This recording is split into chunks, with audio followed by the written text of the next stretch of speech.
दोस्तों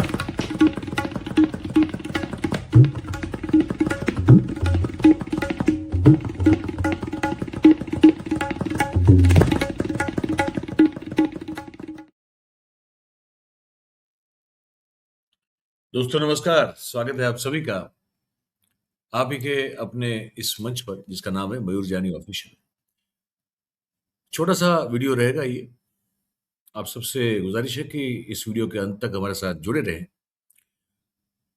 और अभी से एक अपील कर देते हैं कि जिन जिन दोस्तों ने इस चैनल को सब्सक्राइब नहीं किया तो कर लें, अपने साथियों से भी करवा लें। इस वीडियो के लिंक को अभी से शेयर करें तो और लोग इसमें जुड़ पाएंगे। बहुत कुछ चल रहा है लेकिन साथ में एक चीज और भी चल रही है वो ये है कि अब वो जो गोदी मीडिया है, और सिर्फ गोदी मीडिया है क्यों, जो गोद में बैठे हुए लोग भी हैं, खेल रहे हैं, जो फल रहे हैं, फूल रहे हैं, जो अब तक बहुत ऐशो आराम कर चुके हैं, वो सब जो है उस पर अब जेन जी और जेन अल्फा का जो निशाना है वो अब लग चुका है। खैर हम तो बरसों से बात कर रहे हैं लेकिन ये इसलिए थोड़ा इनको तकलीफ देने वाला है ज्यादा, क्योंकि ये जिस भाषा में और जिस तरीके से बात करते हैं ये बच्चे, ये ये बड़ा खतरनाक तरीका है। मतलब सीधा डायरेक्ट जो है मुंह पे आके ऑन द फेस जो बात करते हैं और जिस तरह से करते हैं, अब इनको ये आदत नहीं थी ना। हम जैसे अब जो लोग हैं वो तो एक तरीका है हमारा, थोड़ा एक वो सौम्यता शालीनता वाला भी है, थोड़ा मर्यादा, बहुत कुछ जो है उसको संभालते हुए रहते हुए हम बात करते हैं। ये लोग ऐसे नहीं करते। बच्चे निकल पड़े हैं स्कूल ठीक कराने के लिए और अलग अलग तरह के गाने मीम्स लगातार बन रहे हैं, बाहर निकलना इनका मुश्किल है। और जो लोग और भी हैं मीडिया को छोड़ के गोद में बैठने वाला, जैसे बाबा रामदेव, उनकी भी जो है अभी हालत बड़ी खतरनाक है। ऐसे बहुत सारे लोग हैं, तो उसी पर थोड़ी सी आज बातचीत करेंगे, कुछ आपको भक्तों की बात भी सुनाएंगे। एक गाना बना है बढ़िया सा, मैं आपको वो सुनाना चाहता हूं। अब तेरी बारी आएगी या तेरा नंबर आएगा, गोदी मीडिया, बड़ा अच्छा एक गाना बना है, तो मैं चाहता हूं कि आप इसको सुने, देखें। गोदी मीडिया, अब तेरा नंबर आएगा, अब तेरा नंबर आएगा। जितनी तूने नफरत फैलाई, जितने तूने सच छुपाए, सबका हिसाब लिया जाएगा, अब तेरा नंबर आएगा।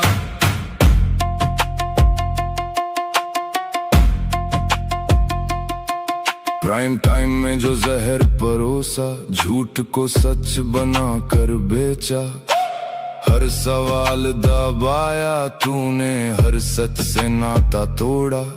टीआरपी के सौदागर सुन ले, अब खेल नहीं चल पाएगा। झूठ की ऊंची इमारत तेरा एक दिन खुद ढह जाएगा। जो कैमरे सत्ता पर झुकते, जनता उनसे सवाल करेगी। जिस कलम ने सच बेचा था, वो कलम भी शर्म करेगी। सच की आवाज रोकी जितनी, उतनी ही गूंज बढ़ेगी। डर के ताले टूटेंगे जब हर गली गवाही देगी। एंकर की ऊंची आवाजों से सच कभी दब नहीं पाया।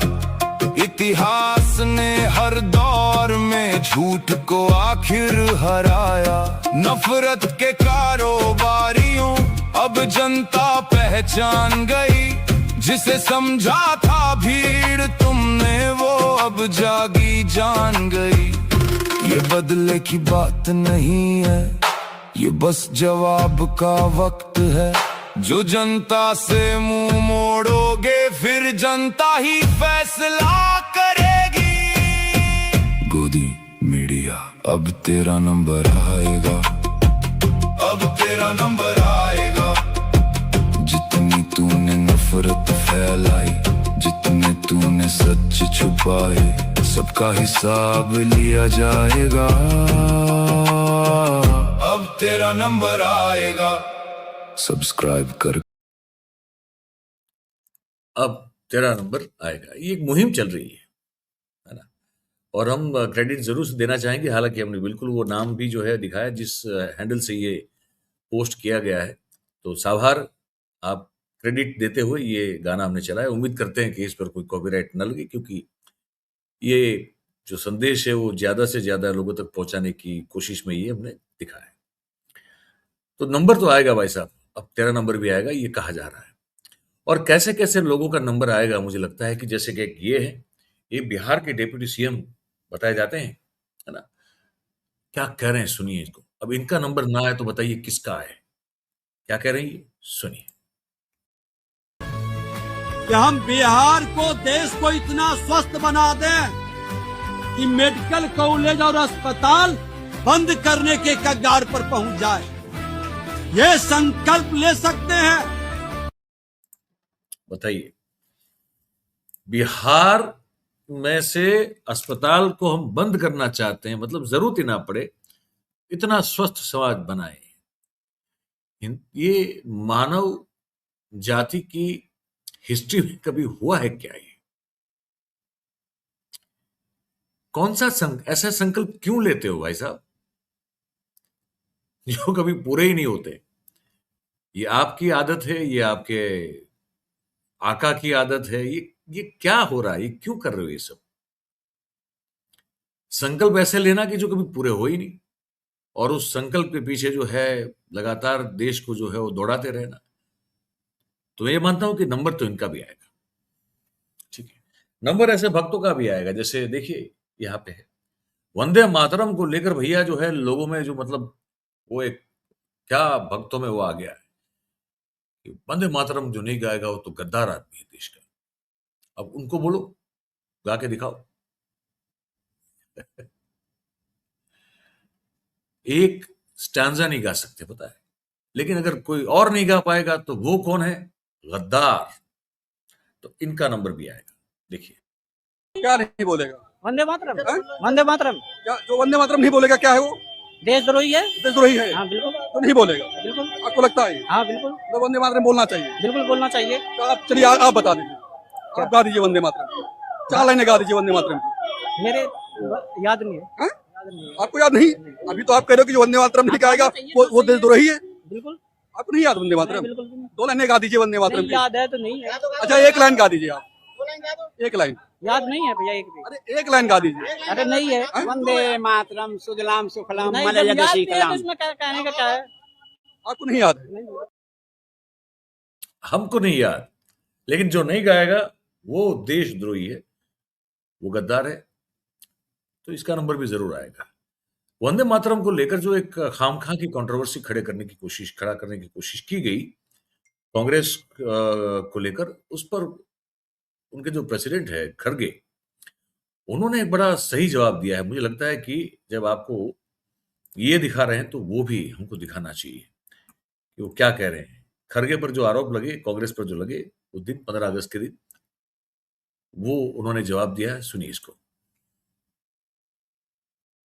वंदे मातरम से और लॉट ऑफ इधर भी गोवा में आपका अच्छा नहीं, कंप्लेंट वो क्या फाइल करी? जो महात्मा गांधी जी वंदे मातरम गाते वही मैं ही गाया, जो जवाहरलाल नेहरू गाए थे वही गा। अब तक 18 साल तक उन्होंने जो गाया एज ए उनकी सेंट्रल गवर्नमेंट, वाजपेयी ने जो गाया वही गाया मैं, और 12 साल तक इन्होंने चीफ मिनिस्टर होकर अब तक जो गाया वही वंदे मातरम गाया। अगर ये गुनाह है तो उन्होंने 18 साल से गुनाह कर रहे हैं। अगर यही गुनाह है तो गांधी जी के ऊपर केस डालो, यही गुनाह है तो नेहरू जी के ऊपर डालो, यही गुनाह है तो वल्लभ भाई पटेल के ऊपर। अरे ये तो इनको मालूम नहीं, नो पैदा होने से पहले कांग्रेस वालों ने एक रेजोल्यूशन पास करके देश में कौन सा राष्ट्रीय गीत अपनाना ये किए हैं। तुम जो बोलते वही राष्ट्रगीत, आप जो कहते वही होगा। कल के दिन दूसरी सरकार आएगी, वो अगर कहे वही होता है। 90 साल से जो चल रहा है वही हम किए। तो बड़ा सीधा मामला है, आप कहो दिन तो दिन और आप कहो रात तो रात वाला मामला जो है वो इस देश में नहीं चलेगा।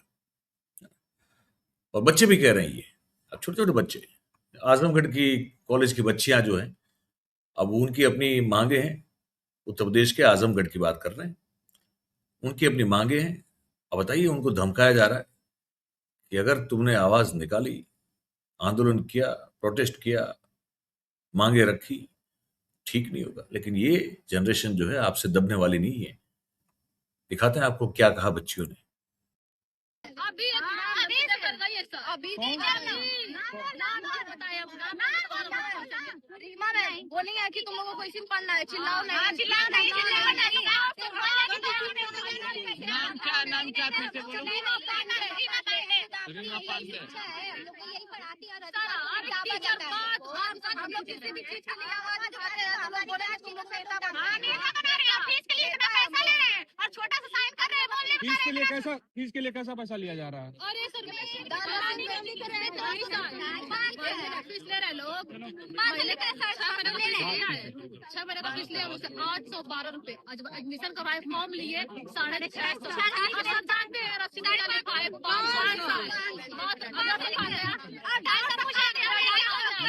बोलो कि आवाज जाएगा 150 का पूछे हम लोग सर तो बोले तुम लोग दान कर दियो हम लोग अमीर नहीं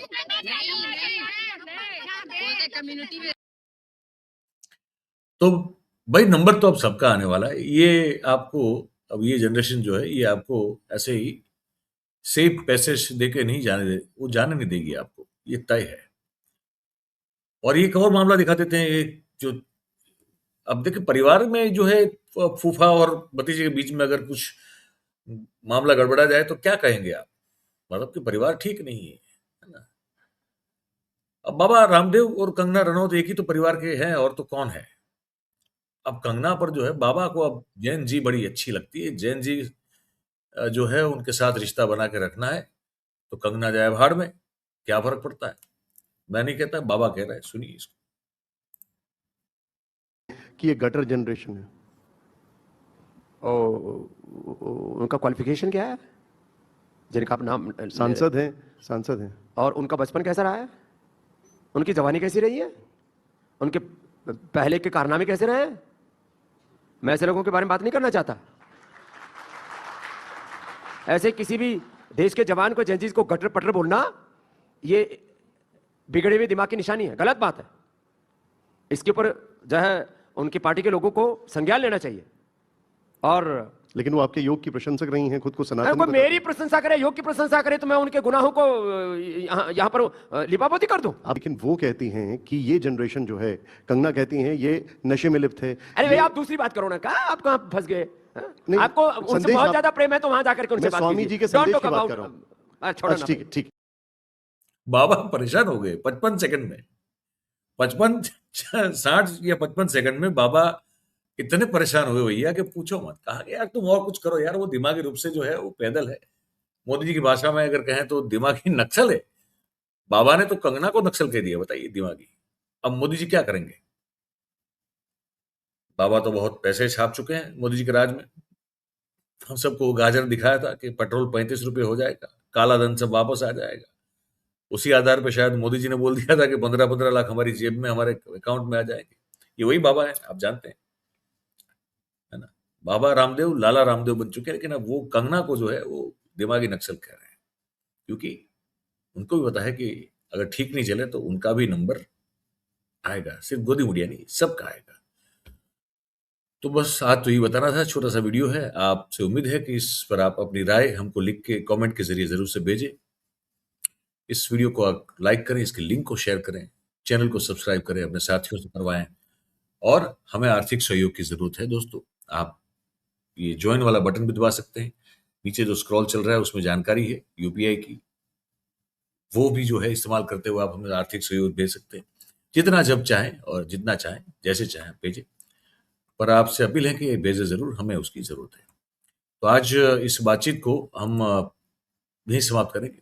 हमारे साथ जुड़ने के लिए आप सबका बहुत बहुत धन्यवाद। Thank you very much. नमस्कार।